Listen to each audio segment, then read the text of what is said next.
C'est en donnant à Allah que tu reçois. Lan tanalul birra, vous n'atteindrez jamais la piété, hatta tunfiqu mimma tuhibbun, jusqu'à ce que vous dépensez ce que vous aimez. Ça, c'est ce que les sahaba ont appliqué.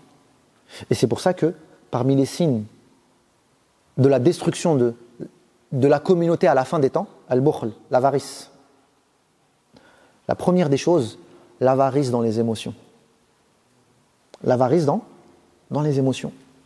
Les sahaba, c'était des gens qui s'aimaient pour Allah Azza wa Jal.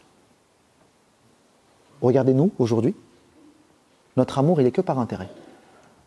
Il est que par intérêt. Il faut qu'on se le dise arrivé un moment. L'amour en Allah Azza wa Jal, il a disparu de cette communauté, il est encore rare. Moi, j'oublierai jamais cette histoire qui s'est passée entre Omar et Abu Bakr, radiyallahu ta'ala anhuma. Qu'est-ce qui se passe? Il y a un sujet et il y a un débat qui s'installe. Et là, qu'est-ce qui se passe? La voix commence à s'élever.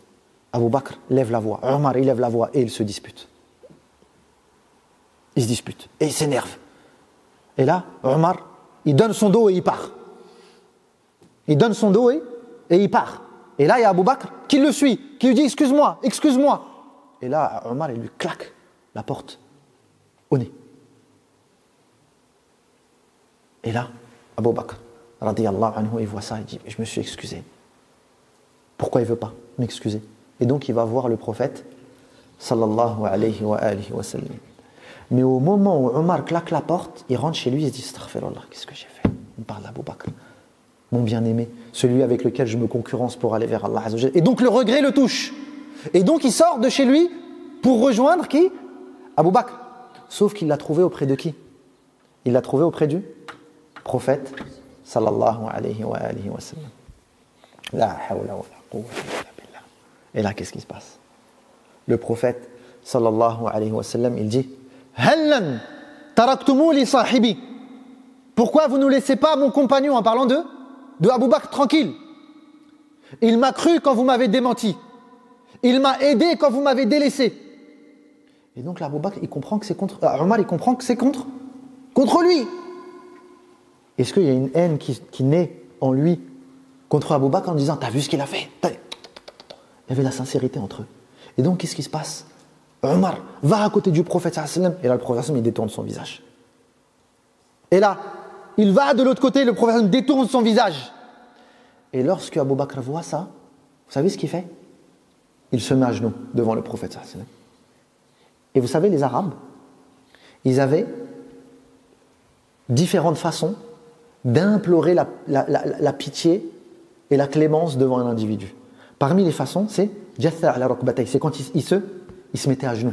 Et là, Abu Bakr, il se met à genoux devant le prophète. Il me dit, Wallah, c'est moi qui ai été injuste envers lui. Wallah, c'est moi qui ai été injuste envers lui.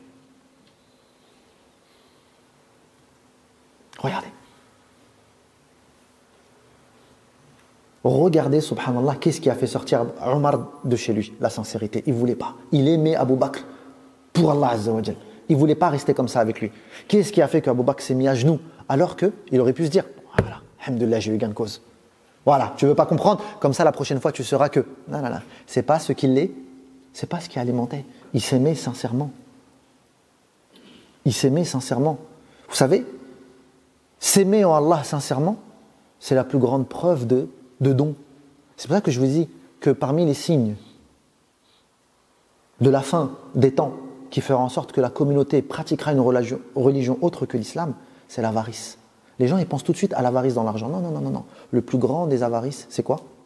C'est dans les émotions, dans l'amour que tu donnes aux gens. Parce que aimer quelqu'un en Allah Azza wa Jal, c'est mettre ses intérêts, c'est mettre ses profits après lui. Même quand tu en as un besoin important, tu laisses ton frère avant toi. Ya Allah. Et c'est pour ça que certains pieux prédécesseurs disaient, tant que tu ne peux pas mettre la main dans la poche de ton frère et prendre ce que tu veux prendre, sans que celui-ci ne lui pose aucune gêne, il n'y a pas d'amour en Allah entre vous. Je répète. Tant que tu ne peux pas mettre la main dans la poche de ton frère et prendre ce que tu veux prendre sans que ça lui pose la moindre gêne, c'est qu'il n'y a pas d'amour en Allah entre vous. Et c'est pour ça, encore une fois, que parmi le peu de religion qu'on voit aujourd'hui dans les foyers, regardez, qu'est-ce qui fait qu'aujourd'hui les foyers se détruisent? Qu'est-ce qui fait que les foyers aujourd'hui se décomposent? Une principale raison, c'est l'avarice. Les gens sont dans l'avarice des émotions. Le mari, il est prêt à faire des sacrifices à condition que.